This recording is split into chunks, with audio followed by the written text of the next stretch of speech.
Hi, my name is Dami. Welcome to my YouTube channel. I hope you enjoyed the intro video if you got a chance to watch it. On this week on The Real Talk, I'm going to start with a generalized statement.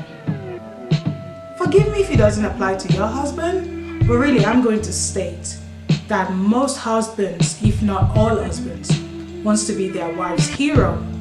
Well, this was something my husband said to me way earlier in our marriage when I was still that unbraided wife who thought she was all that ready. And he said to me, I don't even know what the conversation or probably an argument was all about. And he said, you do know that most men want to be their wife's hero. And I was like, what do you mean? Anyway, almost 9 years later, that conversation came up again quite recently. But let me just explain what I mean by that. Most men in a marriage setting, they want to be three main things for you. They want to be your provider, they want to be your protector, and really when it gets to most things, they want to be the best performer. Let me break it down. What do I mean by that?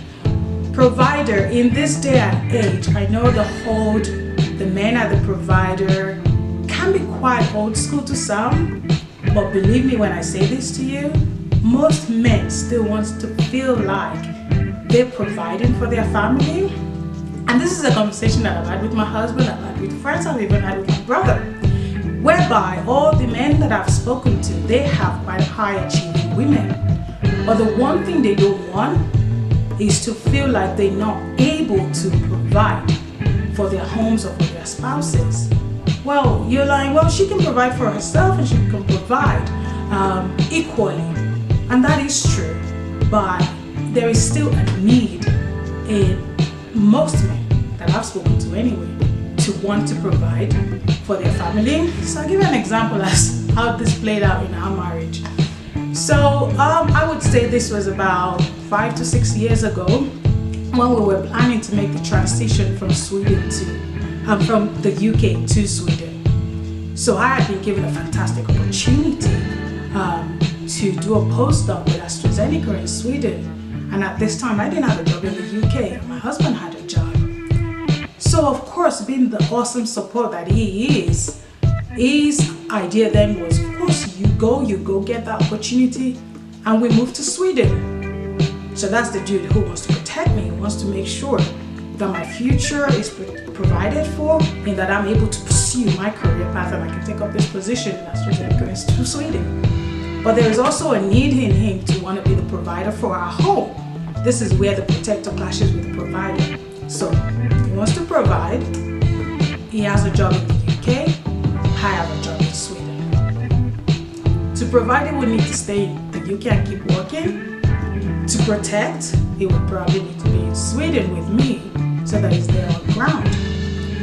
I haven't had it so far is that at this time, I was pregnant with our first son. And this is a child we have cried and prayed for coming up to 2 years at this point. So of course he doesn't only want to protect me, he also wants to be there for his unborn child. So what does a man do? A man who has a need. Remember, we're talking about being a hero, being a protector, being a provider now is what we're discussing. So he wants to provide for me, which means he might have to stay in the UK. He wants to protect me, which means he wants to be with his pregnant wife in Sweden.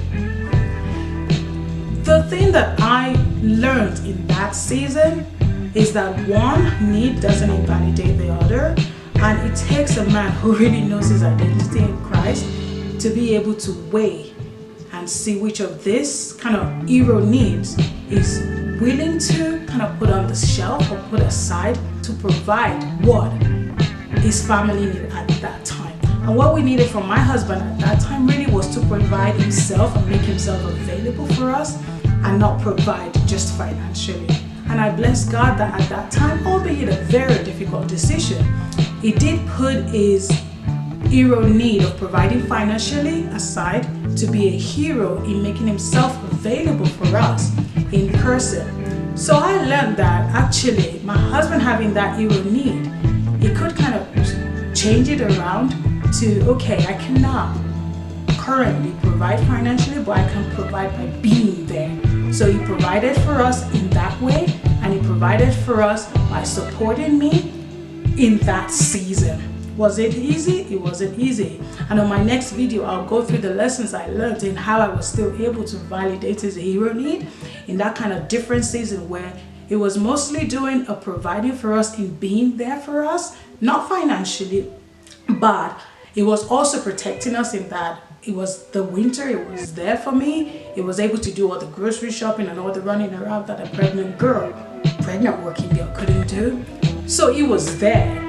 But there will be challenges when you come across those situations where a man is not able to fulfill that kind of financial hero providing need.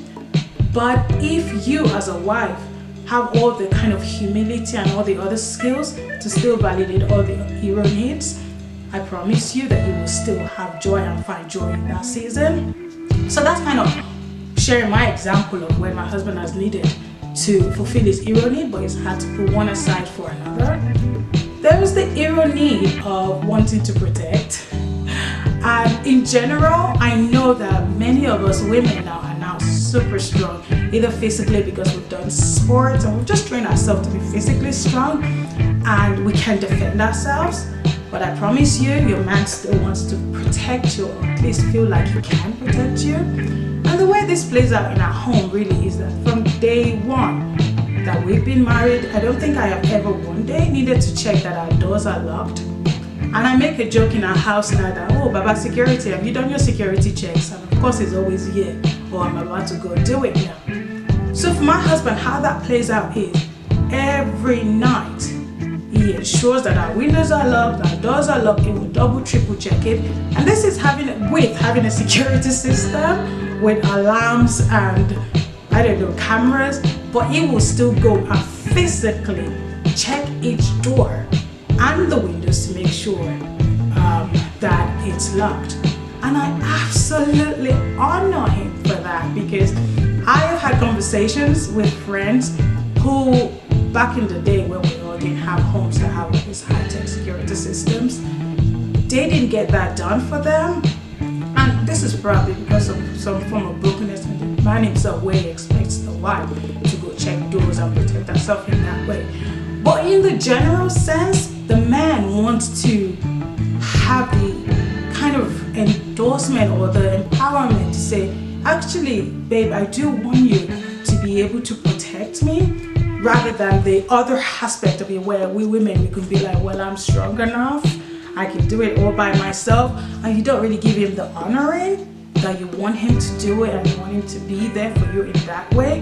And I think it's important for us to be careful in how we carry ourselves as well, us women, because we really can carry ourselves in a way that invalidates and kind of diminishes that need to be a hero for you in being a provider and a protector.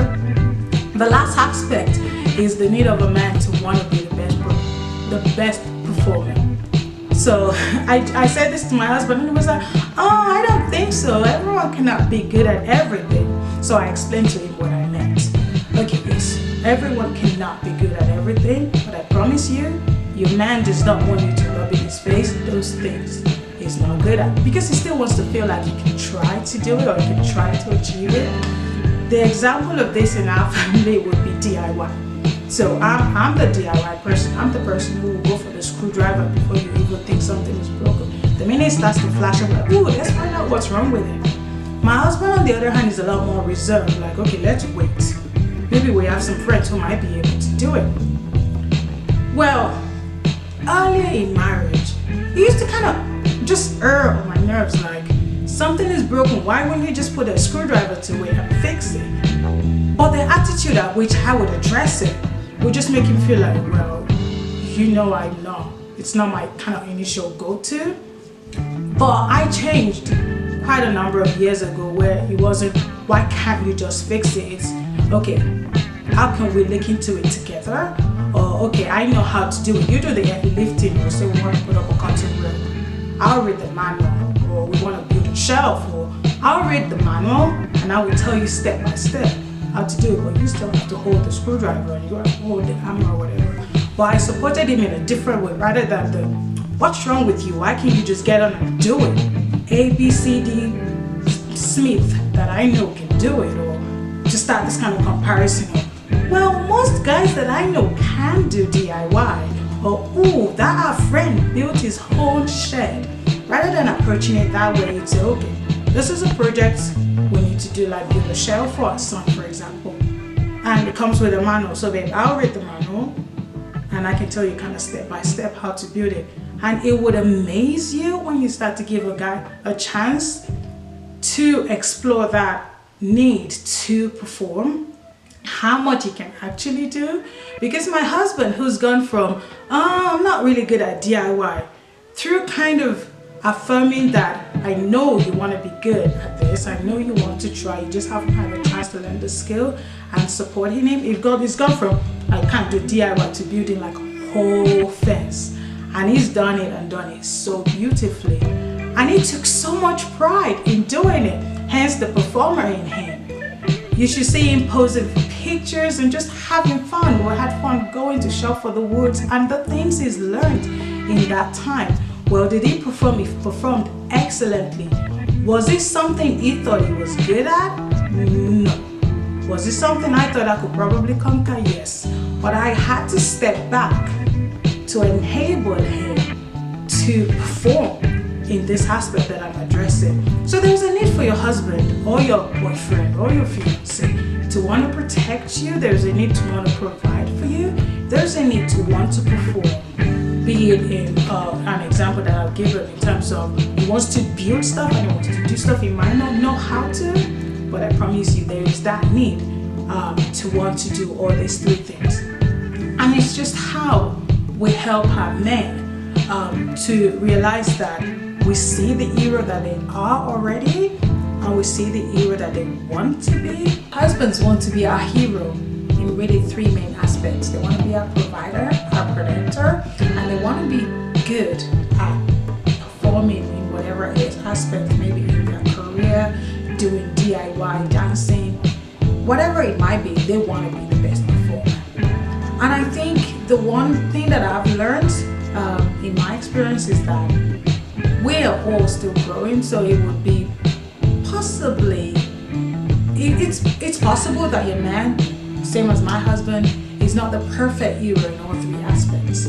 There will be seasons in life where your man wants to be a hero. He has the need to want to be the protector, the provider, the best performer all the time. So it's not like this season he wants to be a protector and next season he wants to be a provider and another season he wants to be the best performer. These are needs that are ongoing from day to day. But of course we have different seasons in life. And there might be some seasons where he is the best hero in terms of his hero need to be a provider is on point because his career is going good and he's able to earn the big bucks whilst maybe you're not earning just as much. So that hero need is met. He can protect you because maybe he's physically strong or he just has all the skills that Mike has, albeit he's not the typical muscular man, but he has the sensitivity and the generosity of heart and the kindness to protect us in many other different ways that he doesn't need the kind of muscle to do. But there are also seasons where he's not going to be the best at something. But we have to acknowledge that these needs are there every day. And it's how we manage our husbands in the different seasons of life, whereby there might be some season where you're the one as a woman who has the job and he doesn't. His hero need to provide for you is still there. So you're going to have to be very much aware of that and manage your husband differently to a season where he's able to kind of fulfill his hero need to provide for you. So the way you're going to manage your husband or the way that I had to manage mine and relate to him was different in that season where the hero need of financially providing for us wasn't there because he chose to support me. But then there are the seasons where he can totally financially provide for you perhaps, but he might not be able to physically protect you perhaps, or maybe there is sickness in marriage. I mean, we say till death do us part, right? It's sickness and in health. There might be those times when he's not able to do that. That season requires a different set of skills to still acknowledge that the need for him to want to be your hero and your protector and your provider is there. There are going to be seasons where he cannot be the best performer, maybe because this is a skill he doesn't have, or maybe because there are other life circumstances that stops him from being the best performer. But as wife, we have a big job to do to validate. We have a big job to do to validate our husbands' hero needs, those that are deep inside them, that some husband might not even tell you.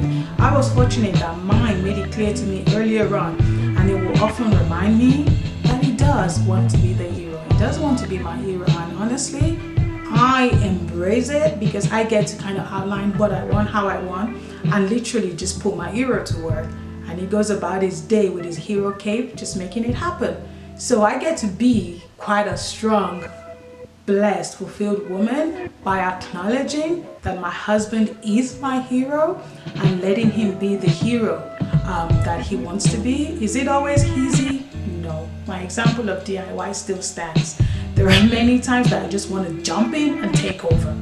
I really want to. I want to just be like, give me the screwdriver or give me the hammer, because I feel like, oh, I can do it. But me wanting to acknowledge his hero needs, sometimes I have to pull back and let him. And when he makes the mistake, don't sweat it. Don't sweat the small stuff. It's not a big deal. But let the man be the hero he wants to be. Let the man fulfill that hero need, because really, I promise you, it just makes for a much more beautiful, happy, and joyous marriage. It's been Real Talk with Dami. Please click like or subscribe if you want to see more content like this. I'll be continuing on this theme of the hero in our husband and how we can validate and affirm the hero that they already are and the hero that they can be or they might want to be in my next video. So please subscribe.